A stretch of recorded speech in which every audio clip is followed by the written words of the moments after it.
बादशाह और फ़कीर की शादी का वाक़या एक मशहूर रिवायत या अदबी दास्तां है जो अक्सर इस्लामी तालीमात, अदब और सबक देने के लिए सुनी जाती है। ये किस्सा इंसानी जज्बात, अल्लाह पर यकीन और ज़िंदगी के असल मकसद के हवाले से गहरी सोच पर मजबूर करता है। एक तफसीली वाक़या कुछ इस तरह है। एक दौर में एक बादशाह था जो दुनिया के हर नेमत का मालिक था। महल नेमतों से भरपूर था, हर तरफ दौलत की चमक दमक थी, लेकिन बादशाह के दिल को कभी सुकून नहीं मिलता था। हर वक्त वो परेशानी में मुबतला रहता है। बेशुकून बादशाह एक दिन शहर के गलियों में अपने वजीर के साथ गुजर रहा था।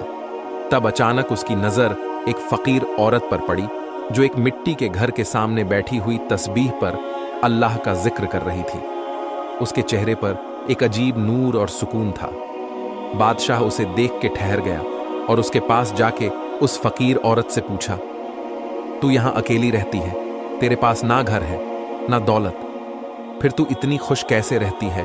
फ़कीर औरत बेखौफ होके उसे नजरें मिला के मुस्करा कर बोली, मुझे दुनिया की दौलत की जरूरत नहीं, मेरा दिल कनात और शुक्र से भरा हुआ है।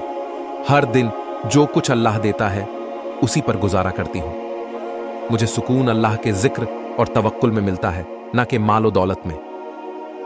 बादशाह को उसकी बात सुनकर हैरत हुई।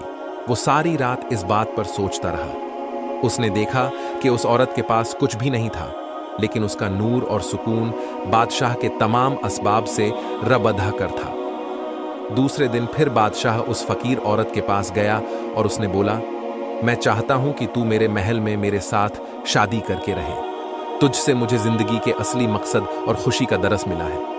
फ़कीर औरत ने बादशाह की ये बात सुनी तो परेशान हो गई। उसको समझ नहीं आ रहा था क्या करे।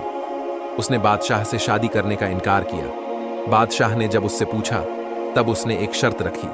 बादशाह ने पूछा, शर्त क्या है? तो उसने कहा, शर्त यह है कि तुम अपने दिल को माल और दौलत से आजाद करके अल्लाह की रजा के लिए जिंदा रहना सीखोगे। बादशाह ने इस शर्त को मान लिया और उस औरत से शादी कर ली। शादी के बाद बादशाह ने अपनी जिंदगी में सादगी और इंसानी खिदमत को शामिल किया। फिर उसने जिंदगी में खूब सुकून पाया। तब उसे समझ आया कि जिंदगी में असली सुकून माल और दौलत में नहीं बल्कि अल्लाह के जिक्र में है। इसलिए अगर आप भी जिंदगी में सुकून तलाश कर रहे हों तो आपको चाहिए कि आप भी ऐसो असरार छोड़कर अल्लाह के बताए रास्ते पर चलो। फिर देखो अल्लाह कैसे आपकी जिंदगी को सुकून में तब्दील कर देगा। इंशा अल्लाह।